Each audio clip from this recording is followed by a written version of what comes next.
Amici, buongiorno, la segna stampa di oggi, notizia del Polesine, offerta dall'Associazione Promozione Italia e Made in Polesine. Sponsor della puntata di oggi, Drone Tex, servizio ispezione tetti con drone. Corriere del Veneto, bruciato il calzaturificio Callegari, la storica azienda di Fratta, vigili del fuoco al lavoro fino a notte, adesso a rischio 40 posti di lavoro. Sarebbe partito da un cortocircuito di un'apparecchiatura aziendale. Questo è successo ieri pomeriggio verso le 16. Voce di Rovigo, focolaio di coronavirus in carcere, 26 contagiati. Colpiti 21 detenuti, 4 poliziotti della penitenziaria ed un amministrativo. Il focolaio si è manifestato nei giorni scorsi alla casa circondariale di Rovigo. Abbiamo parlato dell'incendio di Fratta. C'è questa notizia: dopo il rogo, allarme inquinamento. Chiudere tutto, non raccogliere frutta e verdura. E l'ordinanza del sindaco di Villanova del Ghebbo, Gilberto Desiati. Non è ancora chiaro se l'incendio abbia o meno liberato nell'aria sostanze inquinanti. Coronavirus in Polesine, 1600 vaccini in un giorno è record. Entro aprile vaccinati tutti i nonni. La campagna pigia sull'acceleratore per fare da argine alle varianti. Ancora una volta il Polesine segna il record dei vaccini, 1600 in un giorno. Una notizia di sport, volley, finalmente si torna sotto rete. Il calendario pubblicato dalla FIPAV. È finalmente arrivato il tanto atteso momento, per la pallavolo polesana, di tornare in campo.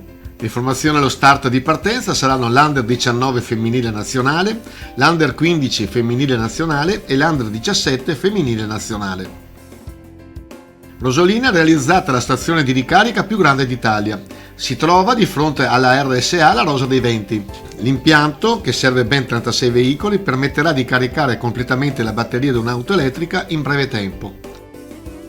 Portotolle, il presidente del consorzio Luigino Marchesini afferma: alla gente di Scardovari non è arrivato nemmeno un euro per i danni subiti il 12 novembre 2019. Di più, dice sempre Marchesini, come consorzio ci siamo fatti carico di raccogliere tutti i rifiuti di quell'evento calamitoso, del cui smaltimento si è occupata l'amministrazione comunale con un contributo regionale.